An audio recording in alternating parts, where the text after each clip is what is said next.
സ്നേഹത്തണലിന്റെ പ്രിയപ്പെട്ട സുഹൃത്തുക്കളെ, നമ്മൾ ഈ യാത്ര പോകുന്നത് വടക്കനാടിനടുത്തുള്ള കരിപ്പൂർ എന്ന സ്ഥലത്തേക്കാണ്. അവിടെ സഖാവ് മോഹനേട്ടനെ കാണാനുണ്ട്.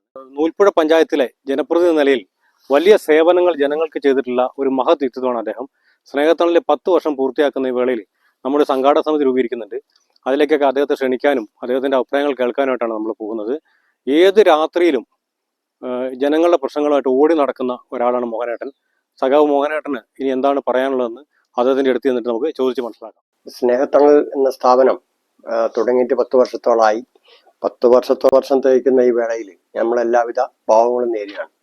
അപ്പം അതിനോട് കൂട്ടിച്ചേർത്ത് പറയാനുള്ളത്, സ്നേഹത്തണൽ എന്ന സ്ഥാപനം തുടങ്ങിയപ്പോൾ ഫസ്റ്റില് ഒരാളെ ഞാനാണ് ഇവിടെ കുട്ടേട്ടൻ എന്ന് പറയുന്ന ചേട്ടനെ അവിടെ കൊണ്ട് ഇരുത്തുകയും അവരുടെ കൂടെ കൊടുക്കുക. അവരുടെ സ്ഥാപനത്തിൽ ഇന്നും അവിടെ പരിപാലിച്ച് നല്ല എന്താ പറയുക എല്ലാ സഹായങ്ങളും ചെയ്തു കൊടുത്ത് മുന്നോട്ട് പോകുന്ന ഒരു സ്നേഹത്തണലാണ്.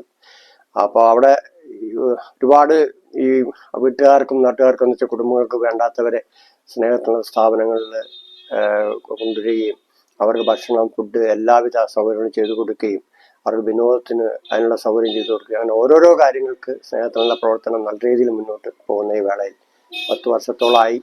എന്നാലും നല്ല രീതിയിലുള്ള പ്രവർത്തനമാണ് അവരുടെ ഭാഗത്ത് നടന്നുകൊണ്ടിരിക്കുന്നത്. ഒരു കുറവോ കുറ്റമൊന്നും ആരും ഇന്നുവരെ പറഞ്ഞ് കേട്ടിട്ടില്ല. അപ്പോൾ ഇത് നന്നായി മുന്നോട്ട് പോകട്ടെ എന്ന് മാത്രമാണ് ഈ വേളയിൽ എനിക്ക് പറയാനുള്ളത്. എൻ്റെ പേര് വത്സല വിജയൻ. ഞാൻ മോടക്കൊല്ലിയിൽ താമസിക്കുന്നു. പൂതാടി പഞ്ചായത്ത് 11-ാം വാർഡിൽ 2010 to 15 വരെ ഞാൻ മെമ്പറായിരുന്നു. സ്നേഹത്തണൽ എന്ന പ്രസ്ഥാനത്തെ പറ്റി എനിക്ക് നല്ലവണ്ണം അറിയാം.